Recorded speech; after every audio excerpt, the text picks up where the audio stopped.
What a terrifying start.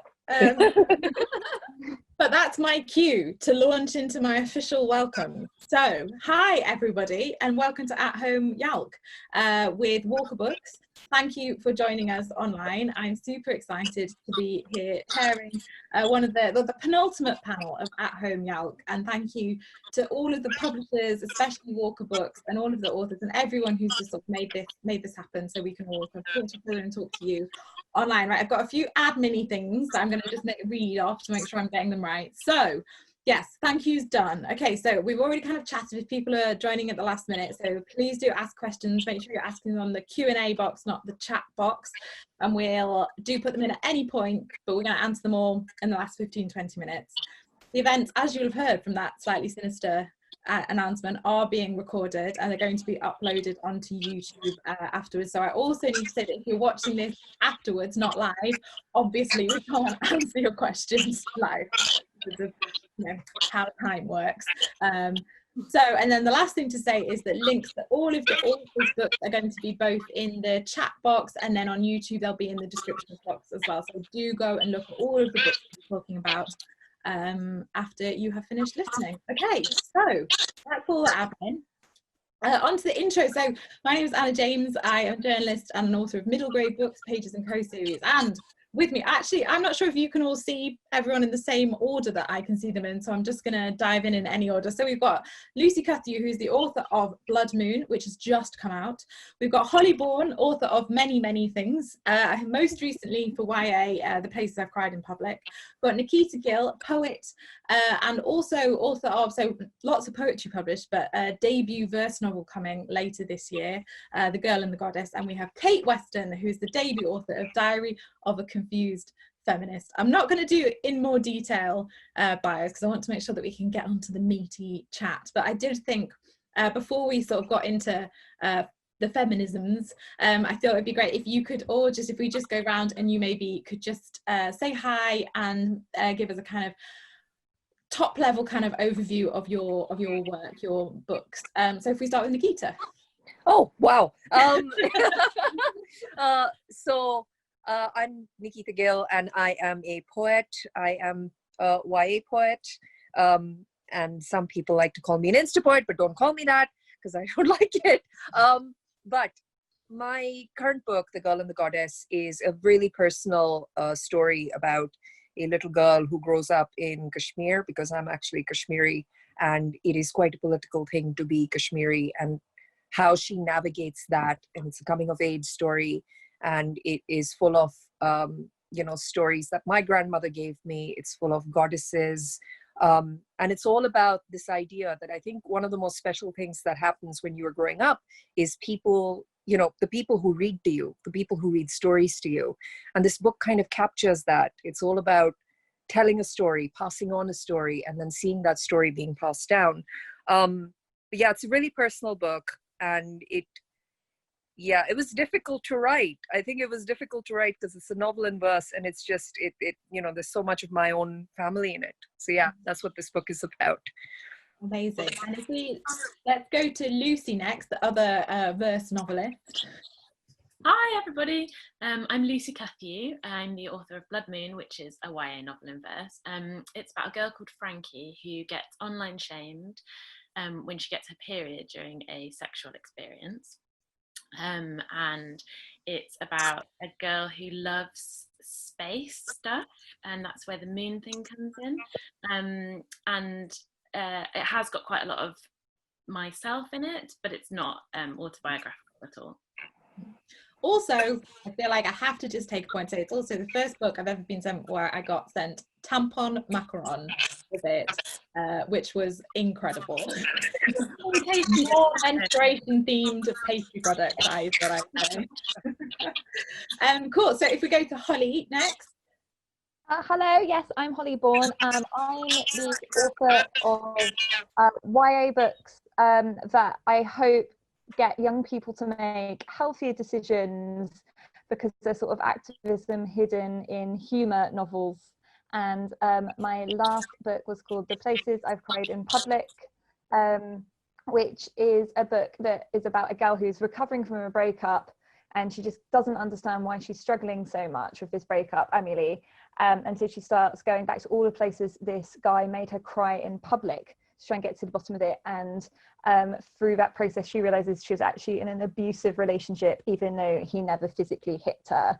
And I'm an ambassador for Women's Aid, and basically kind of wrote the book because I really wanted to kind of help educate young people about what healthy love is and what healthy love isn't, because we're so often told through stories and films and TV to kind of romanticize abuse. So yeah, basically the book's about how if someone's just making you cry all the time, it ain't love, I'm afraid.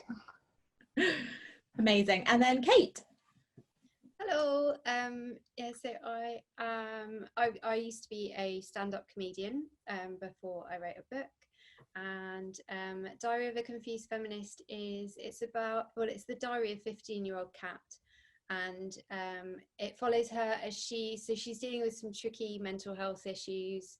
There's kind of OCD and compulsions are sort of feature in the book quite heavily, and she sort of discovers feminism and sort of gains some strength from feminism, but she also becomes completely obsessed with this idea that she has to be the best feminist.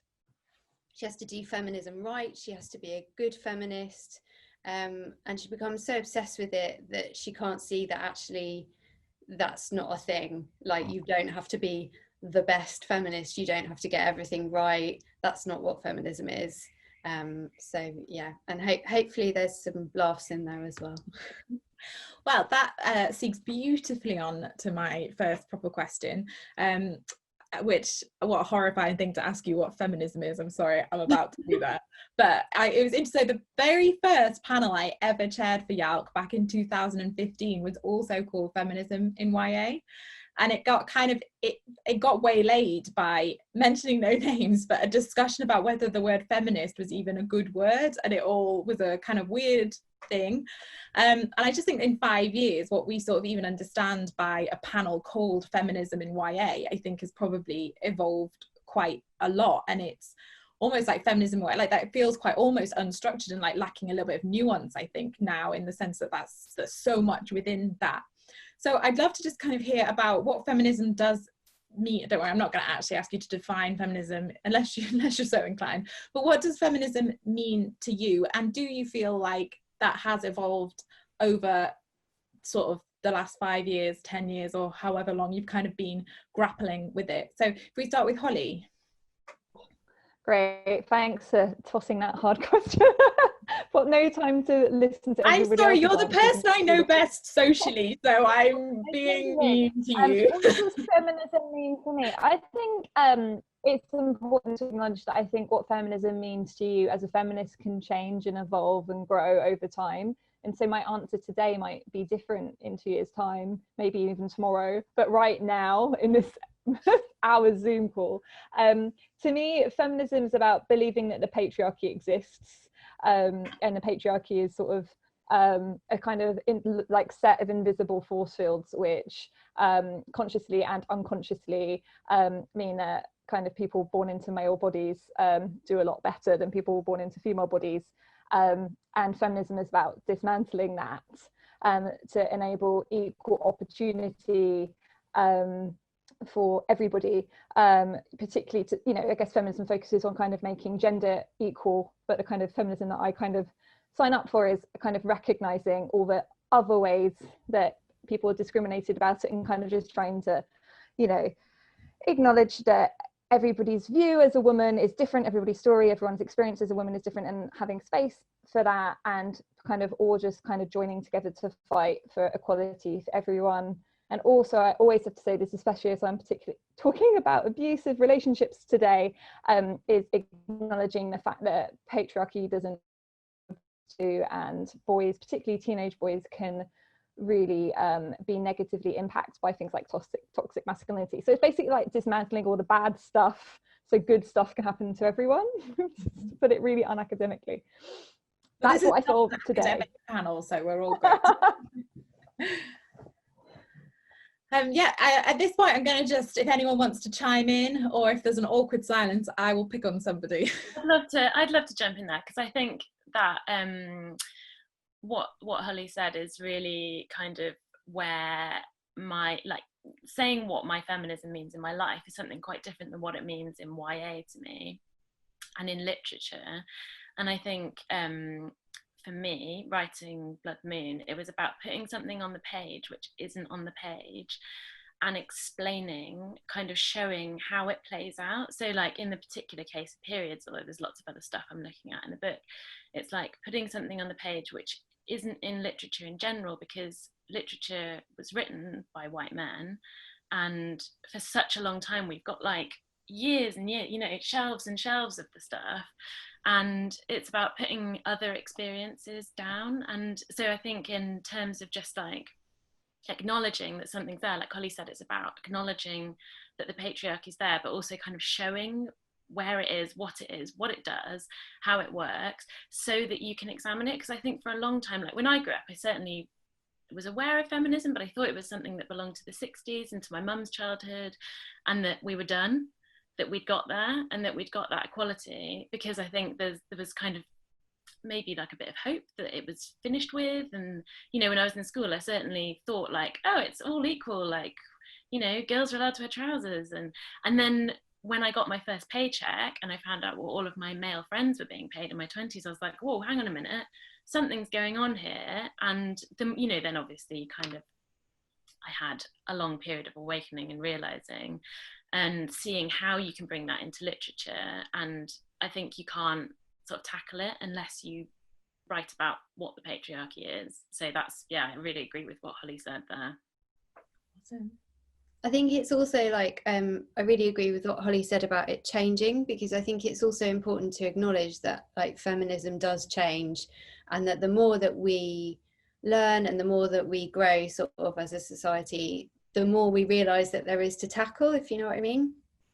So I think for me, feminism is this inclusive thing, and I think it's really important to talk about intersectional feminism when we talk about feminism, and to make sure that everyone knows that feminism is inclusive and not exclusive, and that it includes trans women, and it includes non-binary people, and it, you know, it includes everyone, because I think that's something that up until fairly recently hasn't necessarily been sort of at the forefront of it, and maybe needs to be sort of now more than ever, really.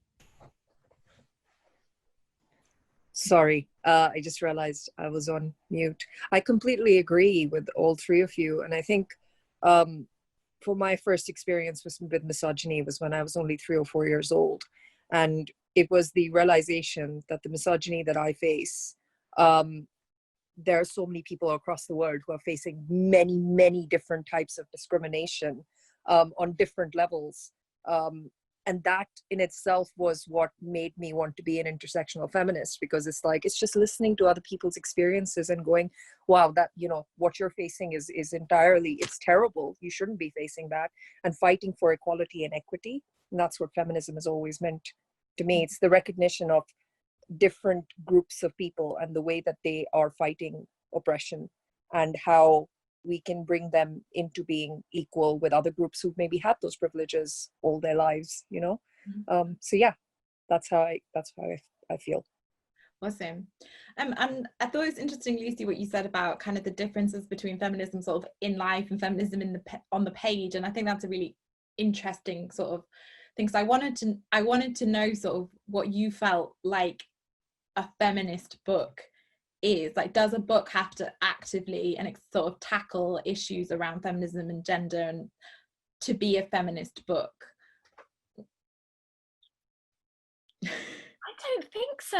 That is a really interesting question, because I suppose I'm just thinking about like the Marjorie Kemp, which is from 1400s, and she's a priestess, and that predates any, you know, she's kind of, but that is a feminist text. So no, I don't think so. But I suppose it needs to in some way acknowledge that difference that we're all talking about between the privilege of being in a male body and the oppression of being in a female body, if that's, you know, if that's the distinguishing kind of characteristic. That's my instinct anyway.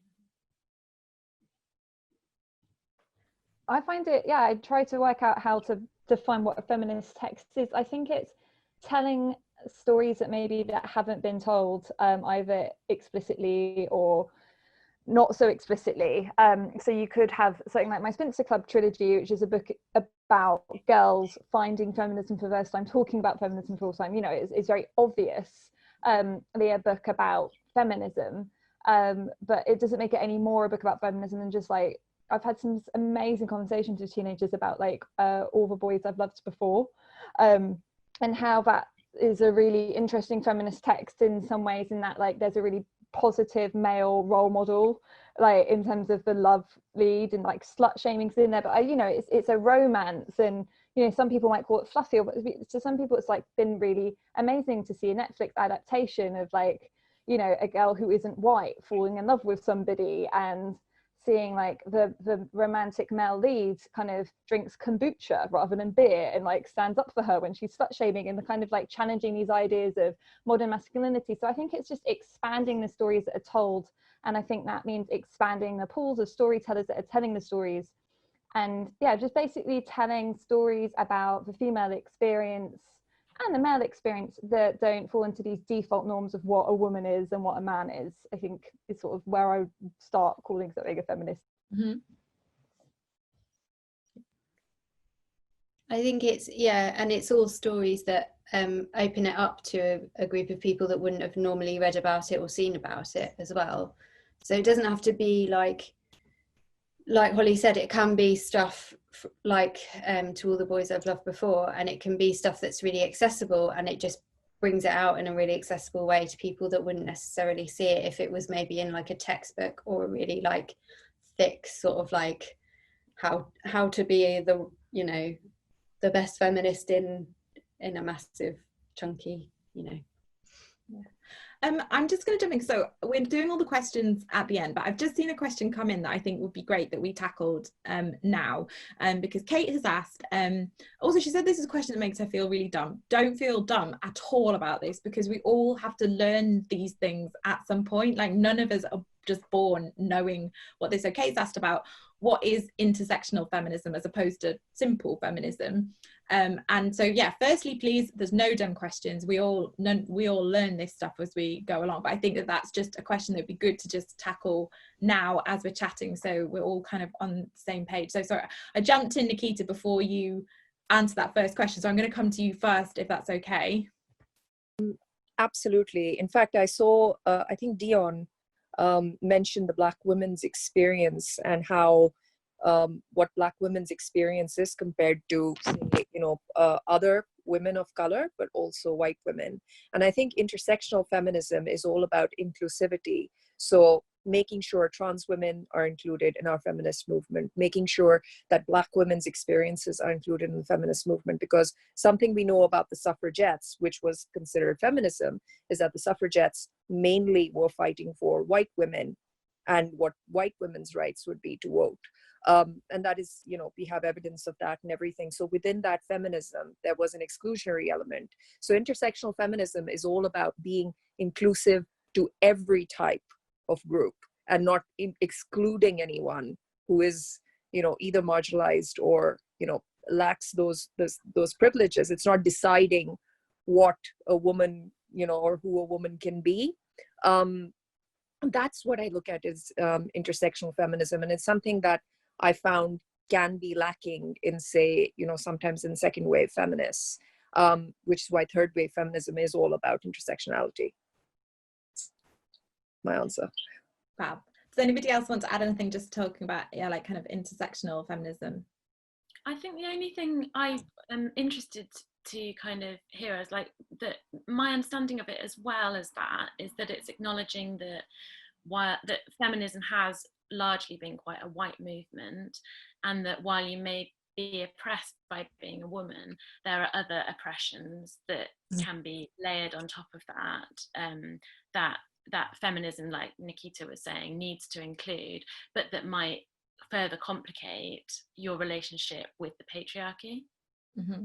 I think, I mean, on a literal level, obviously, like intersect, it's about where our privileges and our lack of privilege literally intersects, and it's about the fact that we all have different things that intersect differently. And also Vanessa, thank you, Vanessa's just commented and said that Kimberly Crenshaw, a Black woman, coined the term intersectionality, and check out her work and interviews around the subject if you'd like to look further, which is a great tip. So thank you, Vanessa, for popping that in. Right, so yes, thank you, Kate, for asking that. I think it's really good that we've covered that.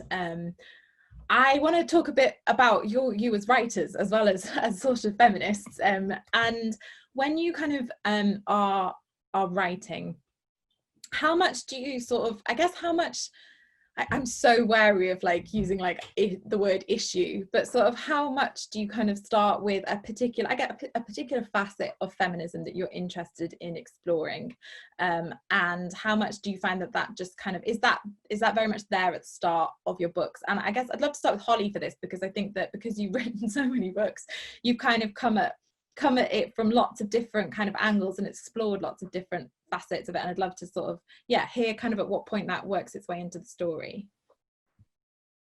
I think I always know I want to write about, I guess, an issue. There'll be something that's caught my attention. It's usually when I find I'm having the same conversations with people over and over again, or we're all angry or annoyed about the same thing, and I kind of just start sort of incubating it all and researching it all. But I feel like, I'm just writing a kind of disguised textbook, might not, excite the teenagers very much. And so I always need to know what the story is going to be, and have to kind of find the hook of the story and the character of the story. And then that kind of provides the portal to then provide, a sort of education about an issue that I think would benefit teenagers to know more about, but hidden in hopefully a kind of plot-driven, funny, kind of immersive story. So with The Places I Cried in Public, I really, really wanted to explore abuse in teenage relationships, because I knew that it was an epidemic. I had seen the impact of the epidemic by working for a charity that helped survivors, and so just saw all day, every day, all these young girls who were in very abusive relationships and didn't even know that they were abusive. And kind of research from Women's Aid was sort of showing that a third of teenage girls had admitted to being in an abusive relationship, which is already just terrifying statistic if you think about like the lifelong impact of the trauma that has on you for your first romantic experience. But when they questioned the 2/3 of people who said, oh no, that's not happened to me, but actually said, well, this is what abusive behavior looks like, 2/3 of the 2/3 who didn't think they had been in an abusive relationship then realized that they had. So that's the level of the problem. And I believe that stories are a really powerful way to get people to have their eyes opened. But again, like a kind of abuse textbook for teenagers, like nobody's gonna like that. So I kind of was like, how can I tell this story? And it was only actually when I completely lost my I was about to swear then, lost control of my emotions, rather than SH at Clapham Junction train station, and was like crying my eyes out once, because all the trains were on strike and all the stuff, and I was delayed. When you just like bawl in public. And then I started talking to other people about crying in public, and it seems to be this very female experience, normally linked to some sort of male behaving badly. So usually if you see somebody crying on the bus or crying on the train station or crying in a nightclub toilet, usually because of a guy, and that's when suddenly Amelie arrived in my head, and I got the portal to explore the issue. So the issues do come first, but I kind of won't touch them until I know I can actually make it an immersive story, because otherwise people will just be too bored and sad to read. I know I would be. Is that kind of the same experience for other people? Kate, how did you kind of approach it? Well, to begin with, I thought Diary of a Confused Feminist was actually going to be 2 separate books. So I had this idea where I wanted to write like a funny book about being a feminist and make feminism really sort of like approachable and easy access for everyone, and sort of like a bit of a lull. And then the other book I wanted to write was about mental health, because I'd been diagnosed with borderline personality disorder. There was a lot of stuff to do with mental health that I thought when I was younger, if someone had written a book about it, I would have felt like everything was a lot clearer, and I'd have felt more supportive, and I wouldn't have felt like such a weirdo. I might have actually spoken to someone, told them what was going on in my head, that sort of thing. So I thought I had these two different books, and it was only when I started talking about it that I was like, hang on, I can combine the two. And then I was like, and then I've got a really miserable book, because then it's about women's oppression and being depressed. So yeah, so I mean, I very much started with the issues, is what I'm saying, and then hopefully I managed to make it a bit nicer. So the sort of book that doesn't kind of like depress someone to read anyway. Yeah. Thank you. Nikita, Lucy, I don't know how you sort of come at it. Oh, okay. I'm so bad at digital conferences, sorry. So the thing with this book is there's a lot in this book, because there's a lot of like tragedy and disappointment and sadness, and it's all kind of ascribed to because in India, like one of the topics which is covered is sexuality. And in India, one of the things that was a problem until quite recently was section 377 of the Constitution, which basically talks about unnatural offenses. It's something which has been left behind by the British, and we only just got rid of it a couple of years ago, and it was an LGBT issue. And growing up as a bisexual girl in a country where that part of the Constitution is basically used to criminalize being gay, being bisexual, being a lesbian, being trans, and is used by the police, to kind of continue harm onto people. And that's just one of the issues in the book. It's like also growing up in Kashmir, which is, can resemble a war zone sometimes. There's curfews, there's bomb blasts. There's so much in this book which I felt like is such an important issue, and kind of, but then again, like both like you, Kate, and like you, Holly, was just a bit like, oh God, am I putting too much in here, which is really sad. How do I make this book like both sad but at the same time really engaging? And I think the novel in verse structure really gives you the ability to be able to control that, because you're able to put it into, and I think Lucy does this beautifully in her book, where you're able to look at harm in a few pages, but then you're able to like kind of pull back and put in another emotion in such a beautiful, poetic, lyrical way that you're able to guide your audience. And I really love that. I really love the structure of being able to do that. So I feel like the novel in verse really lent that really well. But also there are all these mythological figures that come to tell stories, which gives you a break from all the kind of trauma of modern life. And that's kind of how I did that with this book. But yeah, it's a constant battle of going, am I making this book too sad? To like, am I just being a bit, like it's being a writer is fun. Was that how did that compare to your experience, Lucy? Because of course, as Nikita said, you're writing in verse as well. Yeah, I definitely did. I started out writing this in verse, and then the periods come along, and then I went back and kind of did my non-fiction research and realised that I definitely had a whole novel in this about in me, that I wanted to write about this. But then I had exactly the same experience as all of you, which was like, I found out so much. I'm so angry about this. Like, a third of girls miss school because of period shame in the UK in 1 year, and like it is a much bigger problem than I had originally thought. And then it was like, how can I get this into the text without it being like just a horrible book to read and really depressing and overwhelming, and where can I get joy from? But I did like that, the verse being able to kind of, the character can spend a lot of time with a feeling, but the reader doesn't have to spend a lot of time reading that feeling. Of course you can do that in prose as well. It worked well for me doing it in verse. I could kind of put it onto one page and then turn the page and that's over. Thanks very much. This time is going very, very quickly, and I'm aware that we've got quite a few questions coming in, and just a reminder as well to do keep asking your questions. I think I'm probably going to come to them in sort of 5 minutes, just over 5 minutes, so do ask, put your questions in the Q&A box. I would love to talk about the kind of books that have impacted you as women, as feminists, as writers. So I guess we're kind of going to divide them up into sort of kind of books that you feel like kind of made you when you were growing up, and then more recent books perhaps that you've read and enjoyed. I'll do that one second so you have a chance to think about it, because I feel like those ones are harder to think of on the spot. But hopefully talking about books that really had a big impact on you as a child or as a teenager are more kind of ready to be talked about. So yeah, I'd love to talk about the books, novels, non-fiction that really had a big impact on how you feel you've kind of grown and evolved as a feminist. So if we start with Kate this time. All of Judy Blume's books. Basically that was my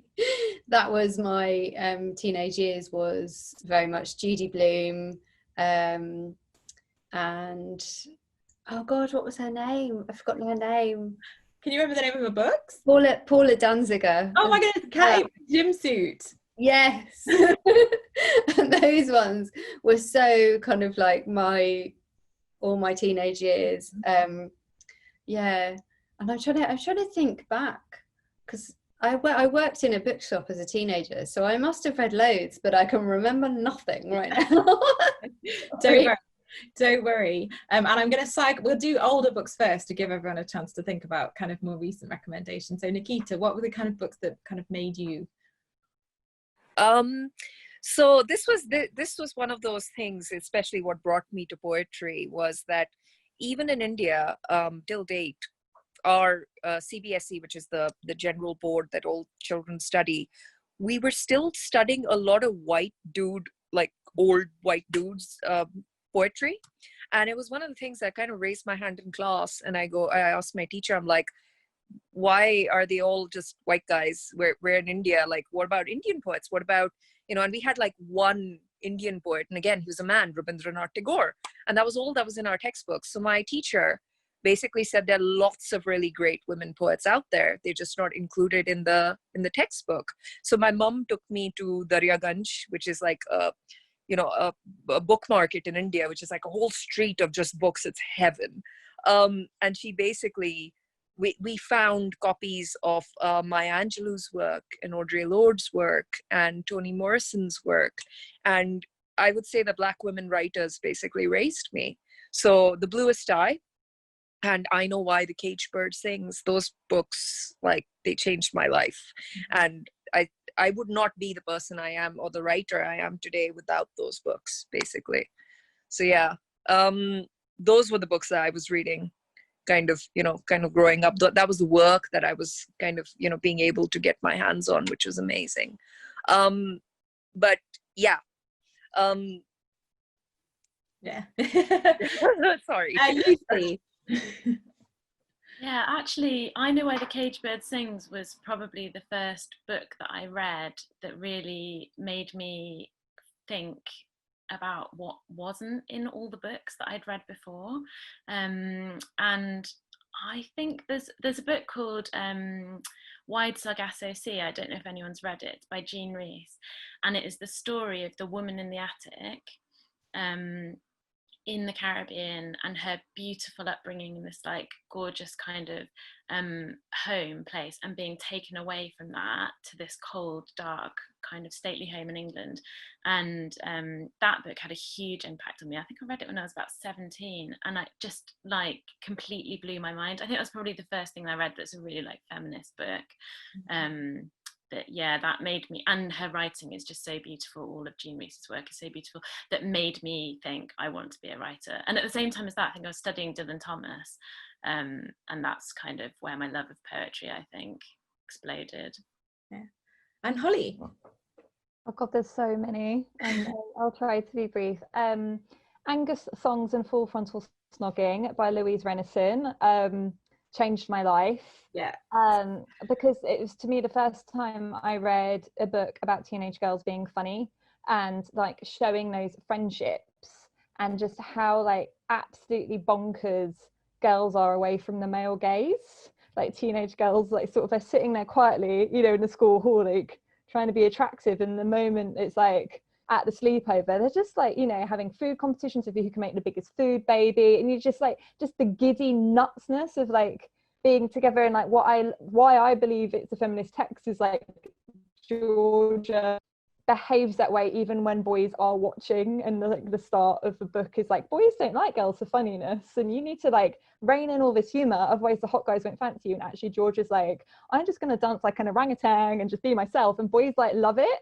And that was revolutionary for me. I also like didn't like the size of my nose growing up, so like that was so that one Noughts and Crosses by Mallory Blackman was just absolutely incredible. I still don't think I've behaved normally whenever I've met her professionally, because I'm still just like, the teenager in me is still just like freaking out.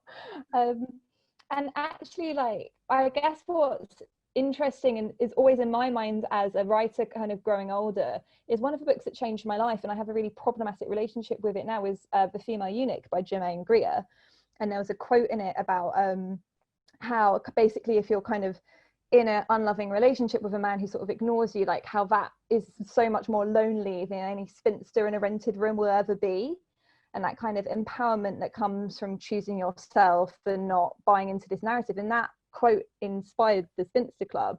And yet, of course, Germaine Greer, as the second wave feminism, has like second wave, it's just said some stuff that I just completely just didn't know how to make sense of that book and the positive transformation it had on my life, compared to the woman in that is saying stuff that I don't agree with. And incredibly, a book helped me make sense of that discomfort. There's books for everything, basically, which was in The Female Persuasion by Meg Wolitzer, and that was something, yeah. And that was an incredible book about a young feminist latching onto an older feminist who kind of helps her, and then being disenchanted by that, and basically how the older generation sometimes make a lot of room and do some good things and then let you down. And then you have to, so it's, yeah, so books, I think, yeah, have caused me problems, but also been my salvation and my soothing balm at the same time. There's like always a book to solve whatever like issues upsetting me at the moment. And I want to just cycle around quickly before we go to questions with just any recommendations of books that you've read more recently that you perhaps some ones you'd recommend to kind of young people watching now. And I think, Holly, like I think that Meg Wolitzer one is a great place to start as well. Are there any others that you kind of would be keen to point kind of teenagers and young readers towards? I mean, not to be too Pollyanna about it, but everyone on this panel, like, I would say, like, Blood Moon, like, completely solved my lockdown slump. If you through it, like, Dark Confusion is like, you'll do well to start with any of the books on this panel. Yeah. By these lovely authors. Good answer. And now you don't all get to say the same thing. I'm not going to allow that. Holly's already got in there.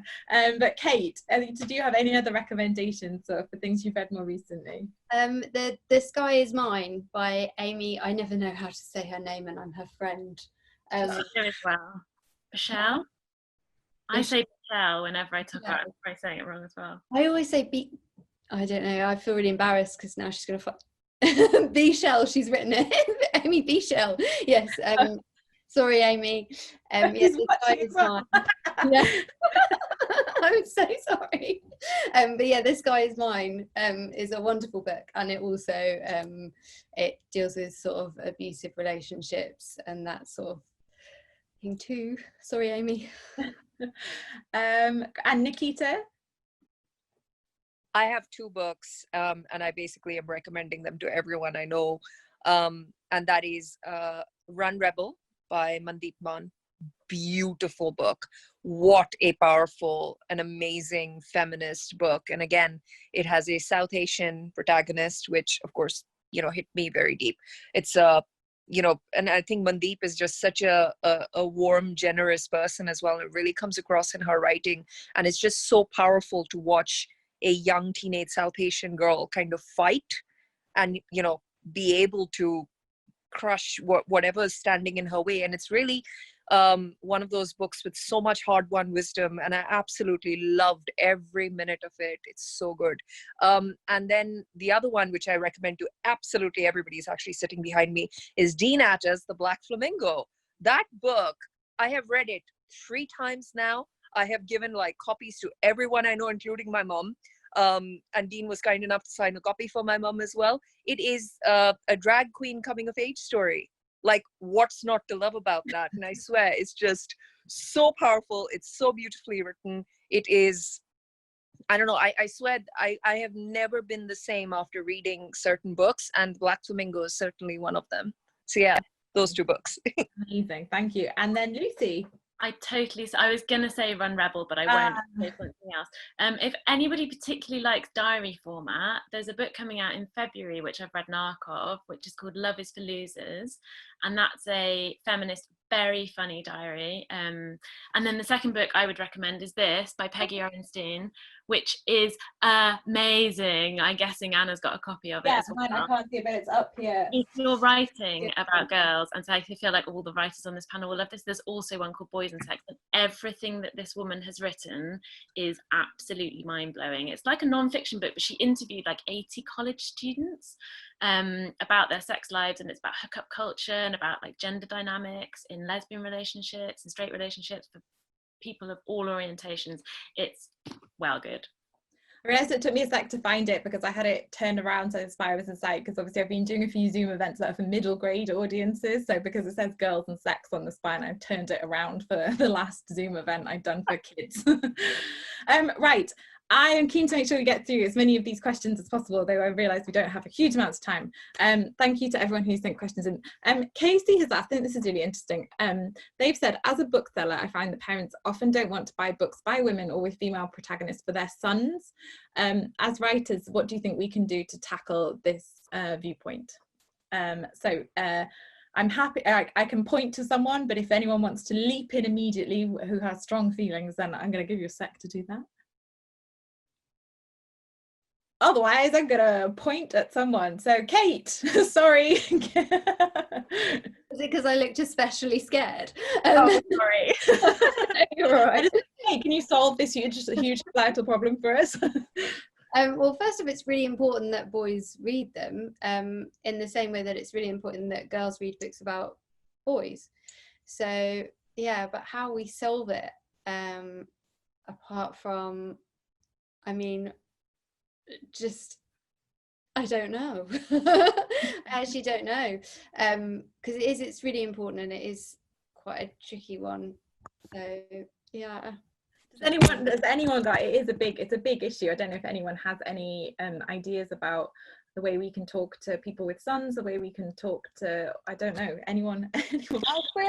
I really feel for booksellers, because like that's sort of frontline activism, like in terms of you're there in the moment trying to fight actually like a societal historical mess of a problem that we kind of don't really value girls' stories, or we believe that boys don't value women's stories, when actually I found that like lots of boys who think that they don't like my books kind of shuffle up to me sometimes after school visits and be like, I actually do quite like this. And you're like, so I think it, as a bookseller, and same with librarians, it's sort of, you obviously cannot convince someone who's totally not interested to buy something, but the expertise that librarians and booksellers have, maybe just have a chat with them about their son, and you will probably know a book by a woman or about a girl that might appeal to them, and just be like, look, just give this a shot. And I do find it's once you're over that barrier of a boy sitting down and reading it going, oh well, girls are actually quite interested, is there. So it's kind of trust your expertise and knowledge of the market. But I feel for you, like, and that's what activism is. It's hard and it's depressing to be probably having that conversation again and again. That it's, if you like, it's just like trust your experience and kind of be like, honestly, I really think from the sounds of what you're telling me about your teenage son, he will love this or he will love that. And then once you've got them in there, then they'll come back and back. Mm-hmm. Amazing. Right, I'm going to move on just so we can answer as many of these as possible. So I'm going to combine two questions because they're advice related. So Narika has asked what your advice for younger writers is, and then Lauren has asked about your advice for young feminists. So I was thinking if you had either advice for one or both of those categories of people. I hope that there is a lot of overlap with the people watching who feel like they're both of those things. So start with Nikita. I always give the same advice to young writers, and I think I was having a proper Barney about this morning. I think young writers are going to change the world and they're going to save the world. And the reason why is because you haven't been told that, oh, there's only one right way to do art, right? And you will find that later on, like there's going to be lots of people who will look at your quite unique voice and go, well, that's, tone that down, change that, fix that. And I think the bravest thing you can do is ignore all of those people and just focus on your own voice and be brave with it. The thing that you're uncomfortable with writing, write about that thing. The issue that you think is really difficult and nobody wants to talk about, but you're seeing it happen in front of you, write about that thing. And that's the advice I usually give to all young writers, and especially young feminist writers. If people are standing in your way, it's a friend of mine gave me this advice, and it's really handy. And it is, when in a video game, the only way you know you're going the right way is when you hit obstacles. And it's the truth. In real life, you meet enemies and you hit obstacles. That's when you know that you're voicing and you're saying the right things, and you're meeting obstacles because people are trying to stop you from saying what you want to say. So yeah, don't just ignore those people and just keep going. Say your truth and say it loud and say it really proudly. Sorry. No, that's amazing. Thank you. Can I just add a little thing to that as well? I'd say, like, you might, like, it's difficult to add much to that because it's such good advice, but tell the truth. And you might not know what the truth is because you've been told not to talk about it so much, but just keep writing and keep telling what feels true. And if it starts to not feel true when you're writing something, you're not writing about the thing that is really at the heart of the issue. You're skirting around it. Keep going for the truth. And when you're telling the truth, you can feel it. Just keep doing that. Yeah. Amazing. Kate or Holly, I don't know if you have anything you'd like to add for writers, feminists or feminist writers. Just that something that I did was that I kept losing my confidence and thinking that I wasn't a writer and I wasn't good enough. And I think that was a huge kind of like stumbling block for me. So my advice would be to just keep going, no matter what you come up against, just keep going. Yeah. Amazing. Holly?